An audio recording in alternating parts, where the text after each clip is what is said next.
જય શ્રીમન નારાયણ.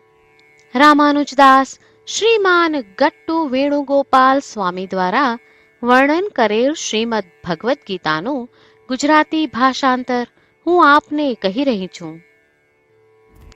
અધ્યાય 14 ગુણત્રય વિભાગ યોગ. શ્લોક 11. સર્વદ્વારેષુ દેહેસ્મિન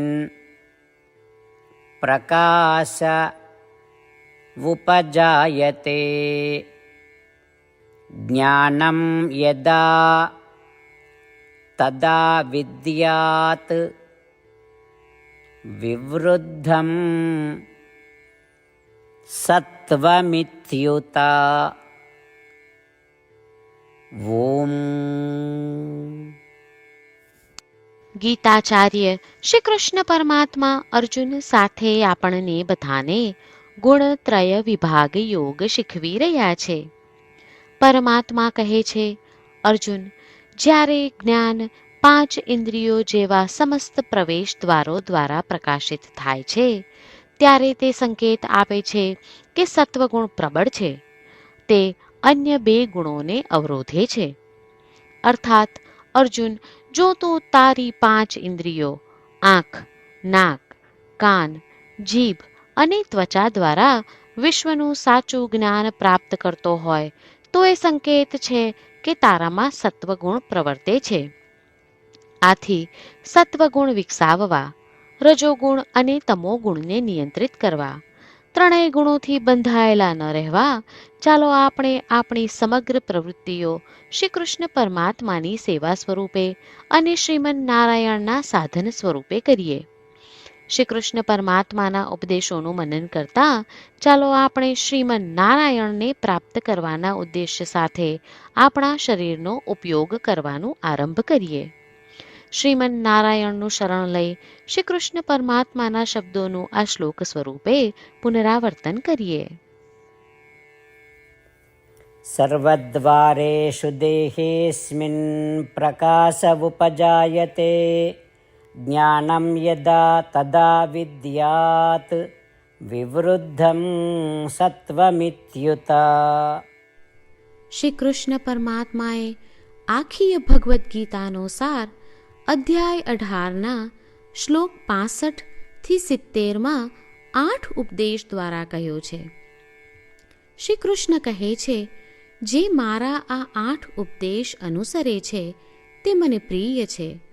એ સર્વે ભક્તોનું હું બધી જ રીતે રક્ષણ કરીશ. શ્રી કૃષ્ણ પરમાત્મા પાસેથી આખી ભગવદ્ ગીતા સાંભળ્યા પછી અર્જુન કહે છે, કરિષ્યે વચનમ તવ. એટલે, કૃષ્ણ, હું તમારી આજ્ઞાનું પાલન કરીશ. તમે કહો છો એમ કરીશ. અને આથી જ શ્રી કૃષ્ણએ દરેક પ્રકારના યશ અને વિજય અર્જુનને આપ્યા છે. તો ચાલો આપણે પણ પરમાત્માને 8 વાતો પાળવાનું વચન આપીએ. પરમાત્માને આપેલા વચનથી મોટી કોઈ પૂજા, તપ કે યજ્ઞ નથી. 8 પ્રતિજ્ઞાઓ જે આપણે લેવી જોઈએ તે હું હવે કહું છું. આપ સૌ પણ એનો મન અને હૃદયથી વિચાર કરો. આ રીતે શ્રી કૃષ્ણને વચન આપતી વખતે આપણે સૌ શ્રી કૃષ્ણની હસતી મુખમુદ્રાનો મનમાં વિચાર કરીએ અને પરમ આનંદનો અનુભવ કરીએ. જય શ્રીમન નારાયણ. આપણા 8 વચનો આ પ્રમાણે છે. આપણું પહેલું વચન, હે શ્રીમન નારાયણ, તમારા ઉપદેશ પ્રમાણે હું હંમેશા તમારું ધ્યાન અને ચિંતન કરીશ. આપણું બીજું વચન, હે શ્રીમન નારાયણ, તમે કહ્યું છે તેમ હું સદાય તમારી ભક્ત રહીશ. આપણું ત્રીજું વચન, હે શ્રીમન નારાયણ, હું મારા કર્મો તમને સંતોષ થાય તેમ અને તમારી સેવા માટે કરીશ. આપણું ચોથું વચન, હે શ્રીમન નારાયણ, તમે અનુસરવા કહ્યું છે તેમ મને પૂર્ણ શ્રદ્ધા છે કે હું તમારી છું. હું સદાય મારા હાથ જોડી તમને નમસ્કાર કરીશ. તમારી ભક્તિ કરીશ. આપણું 5મું વચન. હે શ્રીમન્નારાયણ, હું તમારા શબ્દો યાદ કરું છું. મામેકમ શરણમ વ્રજ. તમે તમારી શરણમાં આવવા કહ્યું છે. શ્રીમન્નારાયણ, હું માત્ર તમારા જ શરણમાં છું. આપણું 6થું વચન. હે શ્રીમન્નારાયણ, આપે કહ્યું છે મા શુચ. તમે અમને આશ્વાસન આપી શોક ન કરવા માટે કહ્યું છે, તો હું દુઃખી નહીં થાઉં, શોક નહીં કરું. આપણું 7મું વચન. હે શ્રીમન્નારાયણ, અમારા કલ્યાણ અર્થે આપે શ્રીમદ્ ભગવદ્ ગીતા રૂપી આશીર્વાદ આપી અમારા સૌ પર કૃપા કરી છે, તો હું દરરોજ ઓછામાં ઓછો 1 શ્લોક વાંચીશ અથવા સાંભળીશ એવો સંકલ્પ લઉં છું. આપણું 8મું વચન. હે શ્રીમન્નારાયણ, હું ગીતાના દૈવી શબ્દો એ ભક્તો સુધી પહોંચાડવાનો પ્રયત્ન કરીશ જેઓ ગીતાથી અજાણ છે. હે શ્રીમન્નારાયણ, તમે કહ્યું છે તેમ કરીશ, તમે કહ્યું છે એમ વર્તીશ અને તમારા માટે જ કર્મ કરીશ. શ્રીમન્નારાયણને આપેલું વચન કે દરરોજ તમે કહ્યું છે એમ કરીશું, એ જ એક મહાન પૂજા છે. તો ચાલો આપણે સૌ દ્રઢ શ્રદ્ધા સાથે પ્રભુ પાસે એક સંકલ્પ લઈએ. શ્રીમન્નારાયણ, કરીશ્યે વચનમ તવ. શ્રીમન્નારાયણ, હું તમારી આજ્ઞાનું પાલન કરીશ. સર્વમ શ્રી કૃષ્ણાર્પણમસ્તુ. જય શ્રીમન્નારાયણ. સર્વદ્વારેષુ દેહેસ્મિન પ્રકાશ ઉપજાયતે.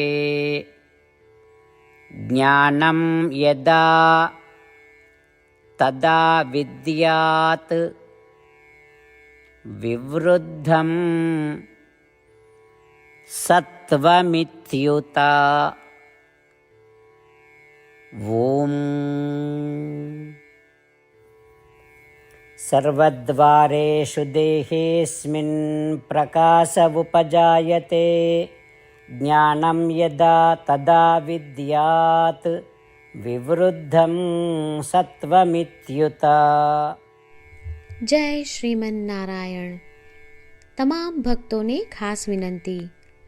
આપણા જીવનની દરેક બાબતોમાં આપણે તાત્કાલિક અને અસરકારક પરિણામો ઈચ્છીએ છીએ. આ પ્રાપ્ત કરવા માટે ચાલો દરરોજ 1 મિનિટ ફાળવીએ અને નારાયણાસ્ત્રમ વાંચીએ.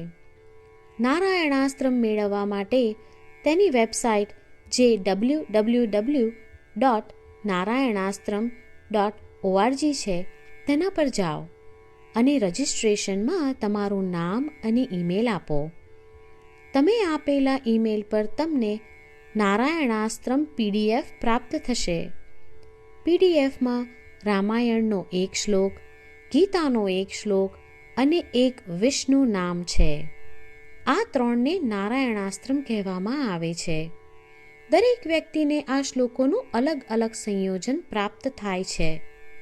જ્યારે દરેક વ્યક્તિ 24,000 ભક્તો સાથે તેમના નારાયણાસ્ત્રમને દરરોજ વાંચે છે અથવા સાંભળે છે, ત્યારે સમગ્ર રામાયણનું 1 વાર પારાયણ, શ્રીમદ્ ભગવદ્ ગીતાનું 33 વાર પારાયણ અને વિષ્ણુ સહસ્ત્ર નામનું 24 વાર પારાયણ રોજ પૂર્ણ થાય છે. આ એક અદ્ભુત અને અસાધારણ પરિણામ છે. તેથી તમે અને તમારા પરિવારના સભ્યો તરત જ વેબસાઇટ પર જાઓ અને તમારું નારાયણાસ્ત્રમ મેળવો. જય શ્રીમન્નારાયણ.